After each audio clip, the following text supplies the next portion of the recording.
What is going on, everybody? My name is Conor and Lorraine. Welcome back to another week of Hero or Zero. This is the Heroes for Hire podcast. We are back again talking one comic book character as we do every single week. We talk their good points and their bad points, so we generally just give you a bit of a rundown of everything to do with that character. As always, I am joined by my best pal, Mr. Shaun. Shaun, how's it going? I'm good, Conor. You had it last week where you had the panic attack during the intro being like, is it my week? No, I had that just now. I was like, I have nothing prepared for this. No, it's me. Don't worry. And the reason why it's me, Shaun, is because last week you did a Marvel character. Do you remember? Did, yes. That's what I do. And whereas you... Yeah, I do DC characters. I don't know if you've seen the show. I've never seen it. It's an audio medium, Conor. You really walked into that one. I hate when you do those things. But yeah, so I always do DC characters. Shaun always does Marvel characters. It's not that we dislike either of them. We just kind of like to split it up. It's easier to file and manage that way. Absolutely. And some of us have more more information on a certain company than others. And the thing with this show is, Shaun, you get to know some characters maybe you don't know a lot about, because we've covered basically hundreds of characters at this point. If this is your second or third episode, because you give us a like and follow or whatever podcast platform you're listening to this on, and also rating, perhaps a 5 stars on Spotify would not go astray. Is all I'm saying. That would be huge for us, folks. Huge. A little bit of a game going on where we try and get to 100 by Christmas, and I think we can do it. Honestly. I think we have it in the bag, definitely. It's already accomplished. I don't want to be too cocky, so it's close, but we need some help. That's the kind of vibe you gotta go with. Yeah. You want to be a part of this. This is really an off-mic conversation. But yeah, Shaun, this week I am going to be doing a character that is laughed at, that is always ridiculed. It's a character that has survived over 250 weeks without being discussed at Hero Zero, and I don't know how. Because... Conor, I'm not a DC character. This guy's an idiot. It's Shaun. No. Shaun, this is one of the worst characters ever came up in comic books, but also probably one of the most laughed at characters, which is... It's weird he hasn't come up before. And the character I'm going to be doing, Shaun, is the Dastardly. The biggest villain in all of DC. You've heard of him, you know him, you love him. Mr. Jory Walker, otherwise known as Killer Moth. Have we not talked about Killer Moth? No! That's insane. Yeah. Famous Batman terrible villain Killer Moth.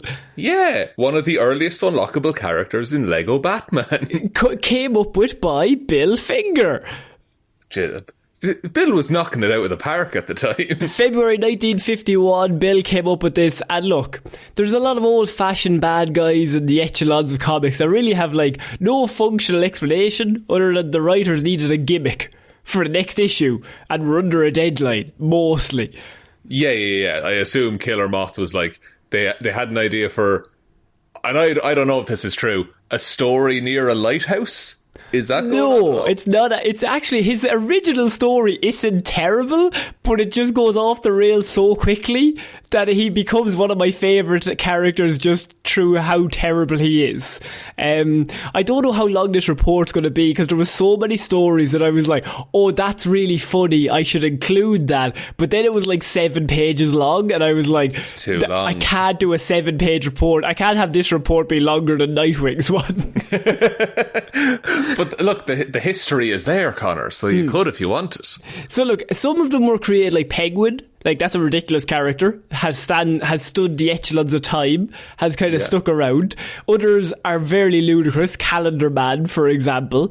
But they kind of get swapped around. Eventually somebody figures out a way to make them compelling through normally making them a psychopathic killer. Yeah, the example I give is the Spider-Man villain, The Spot, is a joke character until in comics, he just became a stone cold killer one day. And then in Spider-Verse, he's an absolute psychopath. Yeah, because there's something really, interesting about a terrible gimmick that's turned into a psychopath, and then you're like, oh, he's a terrible villain, but he's also killed a bunch of people, and he just loses it one day. There's something like psychologically really interesting about that. So the killer moth might actually be an outlier to the whole idea that characters either go into one or the other, because his original concept wasn't actually that bad, really. It just happened in the middle of an era when character creation literally had no standards to meet whatsoever. Anything, throw it all at the wall, fellas. No idea. So striped leggings and butterfly wings actually constituted a costume, really. As years passed, we seem to have decided, for whatever reason, that this character is going to be like the weird classic character that everyone thinks of when they think of terrible characters. He's held up as the example of why is this a thing? So the whole charm of Killer Moth is that he literally has no business being there, and he's the last to know. He's the D-list of D-list villains. Yeah, but he doesn't know he's a D-list villain, and the character can only exist in an environment so creatively, like, powerful. Like, they had so many good characters that even the bad ideas sometimes wind up being good back then. Right, so you coast off the fact that you have all these iconic rogues for Batman to come up they had against. just come up with like Joker and fucking Riddler and Two-Face. They're like, Killer Moth's there too. Oh, the bubble will never burst, fellas. So Killer Moth was initially introduced as a chain-smoking convict, known only by his prison identification, number 235026. I'm not going to say that again, it doesn't matter. Every week, the convict visited the library at Gotham State Penitentiary and scoured the recent periodicals for articles about Batman. In time, he came to amass an incredible wealth of knowledge concerning the Dark Knight and his crime fighting, and after regaining his freedom, so he's let out, he then adopts a fake identity of millionaire philanthropist Cameron Van Cleer. How do you just adopt the identity of a millionaire? It was 1951, Sean. Different time. Can I ask? This is a white man in the 50s, right? You got that right. It's a white man in the 50s. Say no more, Conor. He's definitely a millionaire. He started socialising with Gotham City's rich and powerful. In this guise, Van Cleer eventually got to the board of directors for the Gotham Municipal Museum. I imagine after one fancy ball one day, he went to. They were like, are you white? You're in. Do you have a dick? Literally that scene in Barbie. He then purchases a large manor on the outskirts of the city and is introduced to other prominent society figures such as a guy called Bruce Wayne. And so you're kind of seeing where this is going. Does he figure it out? Does he figure out that Bruce Wayne is Batman? No. Okay. Killer Moth's never going to figure it out. It was just the setup that he's a Batman expert and he knows the most about Batman because he read a few publicly available articles. So by night, however, the supposedly distinguished socialite Sean, you're not going to believe this, he dons a costume by night. He dons a bizarre helmet and he becomes Killer Moth, an alter ego. Sean, you're kind of seeing some comparisons here. He's doing the exact same thing, but evil and dumb. He's a convict who swears that he will mean to the underworld what Batman means to law and order. Oh, wait, so he just loves crime so much that he wants to be the criminal's Batman? Yes. Jesus. Beating up people, not getting mugged. Why are you not getting mugged? Yeah, he's just starting and assisting crimes. So Moth's scheme soon became clear. You're going to really like his original scheme, Sean. He propositioned Gotham's organised crime rackets, giving each mobster an infrared Moth signal, which would summon him to their assistance in exchange for a fixed percentage of whatever loot that they were robbing at the time. Wow. He's pyramid scheming them. Yes. He's like, if you need help in the middle of the fucking con, shine the light, I'll turn up, and then you've got an extra body in the middle of the robbery. How does he get there so fast? He was a con man himself, that's why he was in prison, right? Yes. So how do they not immediately be like, oh, this is another con? It's a good question. How does he get there so fast? Well, he creates the Mothmobile, Shaun, obviously. Creates it, man in the 50s. I shouldn't question it. He's a white man in the 50s. He said, build me a Mothmobile. A high-powered car modelled after Batman's own Batmobile. And he used the hidden proceeds of his crimes to build a Moth Cave, modelled on the description and artist's impressions of the Batcave. The Moth Cave should be called the Lampshade. That's the only note I have. Really should be. So Killer Moth's grotesque costume was complete with a utility belt, a steel strand which resembles Batman's grapnel gun, and a helmet sporting twin antennae capable of picking up police band radio. This is really elaborate and cool for such a dumb character. Isn't it like, it's an original idea? It's actually got legs more so than a penguin.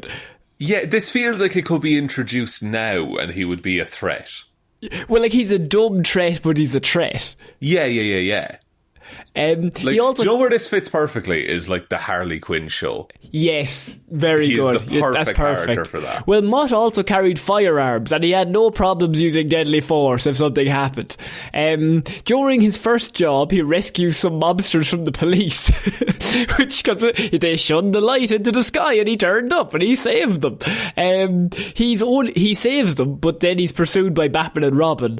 The supervillain then releases a jet of anesthetic gas from the exhaust of his Mothmobile, which renders the dynamic duo unconscious. Wow. That is surprisingly an effective way of defeating Batman and Robin. He then kidnaps Robin, whose life he wishes to exchange for an opportunity. So he's got Robin, right? Yeah. What do you exchange? What do you exchange Robin for? Because that's I would say it's a very lucrative thing to exchange. It's a high value item is the boy wonder. Yeah. You could ask for, I don't, like, just Batman to surrender, Batman immunity, to give up. even immunity, diplomatic immunity from the law. He wouldn't say it like that though, Shaun. I'm assuming he'd probably say it differently. I can't speak to know the man's accent. He's a white man in the 50s. What could it be? No, he definitely would say it in the other accent. He would do an accent with no qualms. So he says to Batman, I'll exchange you, your boy wonder, for an opportunity to visit the Batcave and pick up a few more ideas for my own Moth Cave. I want a private tour. Batman agrees, but Robin immediately escapes on his own, contacts his mentor, they both show up and beat the shit out of him. They end up on the Gotham Bridge, and ever resourceful, they're all on cables on the Gotham Bridge, like balancing on the cables somehow. It's 1951, Shaun. Okay, look, that's just the way it is. Those cables are massive, by the way. Okay. Just like if well, ever resourceful. You could stand on them. Well, Shaun, this is what he does. He uses a grease canister to oil the cables. See, the grease canister needs to make a comeback for this reason. Causing Batman to lose his balance, but then Batman counters with his own grease solvent. What? They're just throwing identical grease at each other. This battle of wits abruptly ends when Moth it ends when Moth plunges 1,000 feet into the river to his apparent doom. I'm telling you now, Connor, and I don't care what you say, that man is dead. Unknown to Batman, Moth was able to break his fall with a winged costume and escape into a storm drain. Emerging from the sewers, he flags down a ride of petty crooks, but the petty crooks ridicule him. Word soon spreads around the underworld of Killer Moth's defeat at Batman's hands, and he becomes a laughingstock among the city's mobsters, which would deepen into a lifelong obsession of him salvaging his reputation and being taken seriously again. And does he just damage his reputation every time he tries? You're goddamn right he does. Oh, yeah, he does. Yes. There was a plan where he persuades the Gotham Museum, because you remember he's on the board of fucking directors somehow still. Of course. His alter ego is for whatever his name is. Van Cleer. Hang on, I'll just get it up. It's something Cameron Van Cleer. Cameron Van Cleer, CVC. So he persuades the Gotham Museum to import a collection of Moth artifacts, and then his plan is to steal the Moth artifacts dressed as Killer Moth. How many Moth artifacts are there? Two? I assume. Not Why? many. You're the head of the museum, just steal the artifact. Like, he has that. I think this is why it's kind of a good character. Yeah. Is that, like, he could easily do those things through shady business dealings and be that kind of criminal. But he wants the pageantry of He wants people Moth. to know it was him. Yeah. He wants fame and glory, but from criminals, not nice people. And so, of course, Batman figures out immediately that guy on the board is a bit shifty. I haven't seen him in about 3 months. Oh, wait, he's back. Oh, there's a robbery. So immediately figures it out, and then Robin and Batman go to his house and they kick the shit out of him. They just dogpile on him. 7 months later, Killer Moth escapes from the prison that he's put in, but finds it difficult to resume his criminal activities without a hideout, an alter ego, or any cash. It's like he's left on his own. He has to start from scratch. He's only got his wits left, Connor. But who does he know that is a rich socialite, Mr. Bruce Wayne? And he decides, I'm going to steal Bruce Wayne's identity. So he kidnaps and imprisons Bruce Wayne in a vault. How does he manage that? He just does. Are we still in the 50s, or is this like when comics This is 1951, still. Okay, yeah. Still. Grand. Still. So he traps him in a vault, and then rather than ransoming his hostage, Moth hires a plastic surgeon to alter his features so he looks exactly like Bruce Wayne. Hush now for a second, Connor. Isn't that just the plot of Hush?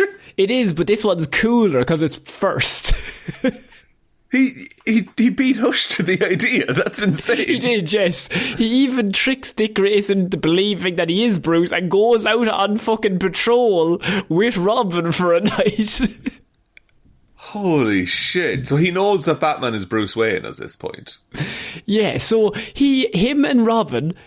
Yeah, Dick Grayson tells him all about the fact that Bruce Wayne is Batman. He's like, I cannot fucking believe it. Oh my god. This is huge. So he goes to beat up the gangster called Whitey Casey. Definitely some sort of Irish origin there. That's racist of some sort. I'm going to do a quick Googs on that. Whitey Casey's offensive to us, and I don't even know who Whitey Casey is, but I know it's offensive. However... So he goes with Robin, Dick Grayson, and they beat up Whitey Casey. He then goes back to Casey, dressed as the Moth, and blackmails him for protection, telling him, I'll protect you from Batman the next time he shows up, because he is Batman. Oh, that's pretty good, actually. Unfortunately, Wayne escapes while this is happening, and they all turn up and they attack the Casey gang. Casey is convinced that the Moth has double-crossed him. It was all a setup. And he shoots the Moth with a submachine gun in the face. Again, telling you right now, Connor, that man is dead. Well, no, his face is just wrecked by the bullets, so he no longer looks like Bruce Wayne, bringing an end to the story. I see. Neatly tied up in a little bow, as always, comic writers. It wasn't until 2 years later that the real Killer Moth returns to action. Okay, so he's had 2 years in prison. He's been put away. Look, he's back. Right? His latest scheme involved extorting protection money from Gotham millionaires he once socialised with. Those who refused him were brutally assaulted by Moth and his Moth Mob. Good name. Moth Mob. Who's being a henchman for the Killer Moth at this Maybe point? they're like, he's on the come up. He's like, you buy the dip kind of a thing. Like, you're getting in at the dip. You're buying low, trading high is what they're doing. And he is immediately beaten by Batgirl. And they distract him basically, and Batgirl just kicks the shit out of him, right? The following day, Moth delivers a threatening letter to Wayne Manor demanding 100 grand. When Bruce bluntly refuses, Moth is determined to murder him for his insolence. Batman and Robin then realise he knows Bruce is Batman, right? So he's like, I'm going to go kill fucking Batman and Bruce Wayne if they're not going to give me 100 grand. So Batman and Robin sit outside Wayne Manor for 3 days, knowing he's eventually going to show up, and they put mannequins resembling Bruce Wayne in various lifelike positions in the house, and when Moth shows up, he attacks one of the mannequins, and the two of them dogpile him and kick the shit out of him again. They trapped, like they Kevin McAllister Home Alone style trapped this man. A very small story I wanted to touch on was there was a story in 1977 where Batman has an apparent debt. Ra's al Ghul holds a trial to determine who killed him, and Moth just shows up in the background, right, just as a background character, like he's there. The Joker be called upon. But later on, he seizes the opportunity to have his photograph taken with the Joker and Lex Luthor. With the big boys. He's like big thumbs up. I'm with the lads. What's he going to do with that? He wants it for clout. Yeah, he's just like, I'm best friends with Lex Luthor and the Joker. We're on the same level. That's like us taking a picture with the people that do Shrine of Duty. Yeah. I haven't heard that name in a while. Damn you, Shrine of Duty. We had a rivalry with Shrine of Duty. They took #1 spot off us for Christmas in the Irish iTunes charts, so we never forgave them. Never forgave them. They don't know about this. None of them know. But they weren't aware that we were in rivalry, but we were #2 when they took #1 off us on Christmas Day, and I'm still not happy about it. We went to their house and we bet up a load of mannequins, and then they kicked the shit out of us. I got confused. So Killer Moth soon took up the company of a different villain called Cavalier. This is in 1978, and they plotted their revenge against the dynamic duo. He's just fixated once again about learning the location of the Batcave and gaining access to Batman's secrets, right? At this point, you're going to love it. In about the 60s, they gave him amnesia, so he forgot who Bruce Wayne was. They realised it was a problem that this one useless weird dude knew that the biggest it's a real big problem that they really had to write around, so he got amnesia. I think it was when he was shot in the face. He got amnesia. That'll do it. That's how Logan got amnesia in that movie. So Moth bet the Cavalier that he bet him 10 grand that he could trick Batgirl into revealing the location of the Batcave. But Cavalier said, I guarantee you 10 grand that I can convince Robin to give me the location of the Batcave. So the two of them have a 10 grand bet to try and get one of the fucking team to give them the location. So 2 grown men are coming to 2 teenagers at this point, being like, where do you live? Yeah. And they have a little white van, they like slide it open, they have like, oh, we've got sweets inside, please get in. Free sweets. So Batgirl immediately alerts Batman to the idea, and then for a laugh she deduces Moth's plan and leads him on a wild goose chase. Then she leads him to a cave and then like slips out. Moth enters the wrong cave and Batgirl amuses herself by allowing him to wander listlessly through the whole cave for hours. Just getting hungrier and hungrier, dying of thirst. and then she just captures him. It's just he tried his best and he just got captured again. I mean, it's a classic Killer Moth move. Also, Moth being trapped in the dark, always good. Always good. Now, one of his last stories as a human, there's a fucking hint there, is he soon launches a daring escape from prison, and his new plan, this is he's always thinking. He reminds me of Nick Miller from New Girl. Now, that reference is lost on you, Sean. No, I've watched some New Girl. He's just coming up with ideas. They might not be good, but he just has ideas. He's an ideas man. Yeah. He's a man of action. He's always moving forward. And so he gets arrested. He spends time in prison. He tries a daring escape. His new plan: he borrows $500,000 from crime lord Anthony Brezzi, and he invests the funds in an ambitious revival of his criminal career, recruiting a gang, overseeing the construction of another elaborate hideout, and commissioning the new Mothcopter. Good God.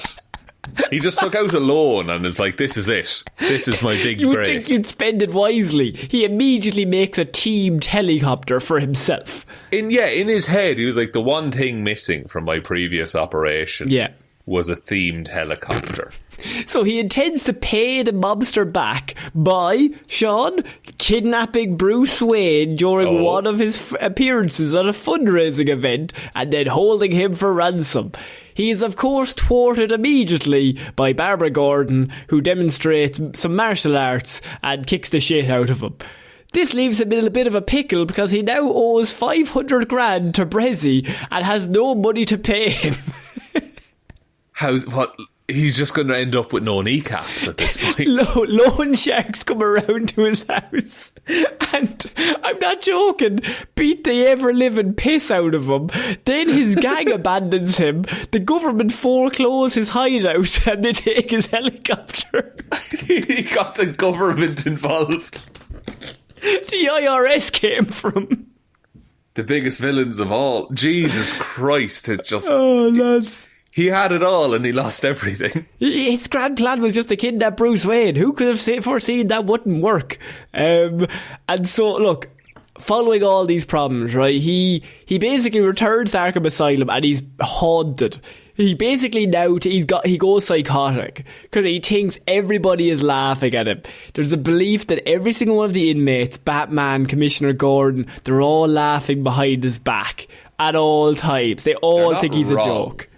They're not. It's not a joke. Or no, he's not wrong. You're dead right. But also, you can see the insanity building that he's like, everyone's out to get me. Yeah. So this is where it kind of gets weird, but there is a story where a demonic entity known as Neuron shows up in a story and kidnaps a load of villains, right? And basically says, I will grant you your darkest fantasy and your deepest desire in exchange for your soul, right? Very Johnny Blaze of Neuron. I'm with you. Yeah, and so Walker immediately, or Killer Moth, immediately asks, I want to be feared. That's what I want. And so Neuron obliges and transforms him into a massive, disgusting monster resembling a humanoid brown moth. What? He gets, man-batted? He gets man-batted into a big killer moth, yes. That's kind of cool, but also kind of less interesting if he's just a big monster. Well, he breaks out of Arkham immediately and he eviscerates and devours 4 people in the process. He then creates web-like mesh.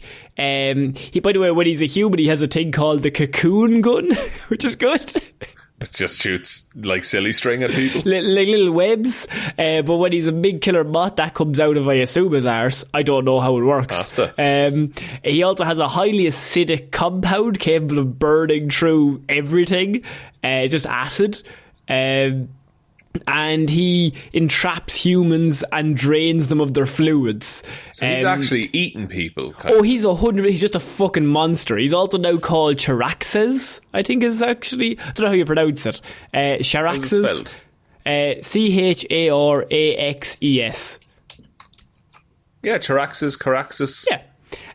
And so rumours begin emerging of Gotham's most notorious slums of a string of murders and abductions. Few police reports are filed, but basically it comes out that there's the same single middle-aged white male with the same hair and eyes committing all these crimes. Batman and Robin are very confused, and they're like, that guy looks like fucking Drury Walker, the killer moth, but he's a big monster now, so it can't be him. That's weird. And then they find out, when they track one of these walkers to a building, they stumble upon Charaxes laying dozens of eggs, all of which hatch into clones of him when he's a human.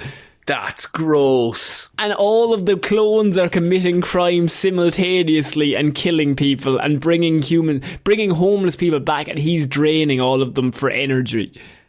And it doesn't matter if any of the clones get caught or died. He just makes more. That's insane. Yeah. How does this get resolved? Batman and Robin beat up a lot of the clones, and then eventually Star Labs show up and they basically take the whole thing away. But that's one of his stories where once he does that, he then is put back in Arkham Asylum, and they kind of keep him under what's the word I'm looking for? Sedation. sedation. Right. Oh, okay, so he's just like he's put into a comatose state, because if he's laid out, he will just start killing a bunch of people again. That's fucked. He also, I looked up the picture of Caraxes. He looks fucked. And that's how Killer Moth went out before the New 52 and all that. And then when the New 52 came in, he came back to Killer Moth. But I like that story of just, he's a joke, and then he's like, I want to be feared. And then he turns into like this fucking monster that it's just a sad story of this dude who just wanted some respect.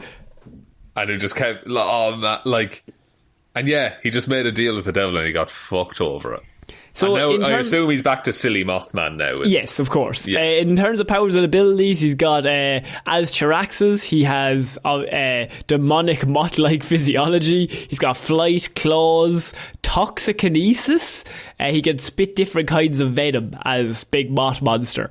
As regular Killer Moth, he's just got gadgetry and basic hand-to-hand combat.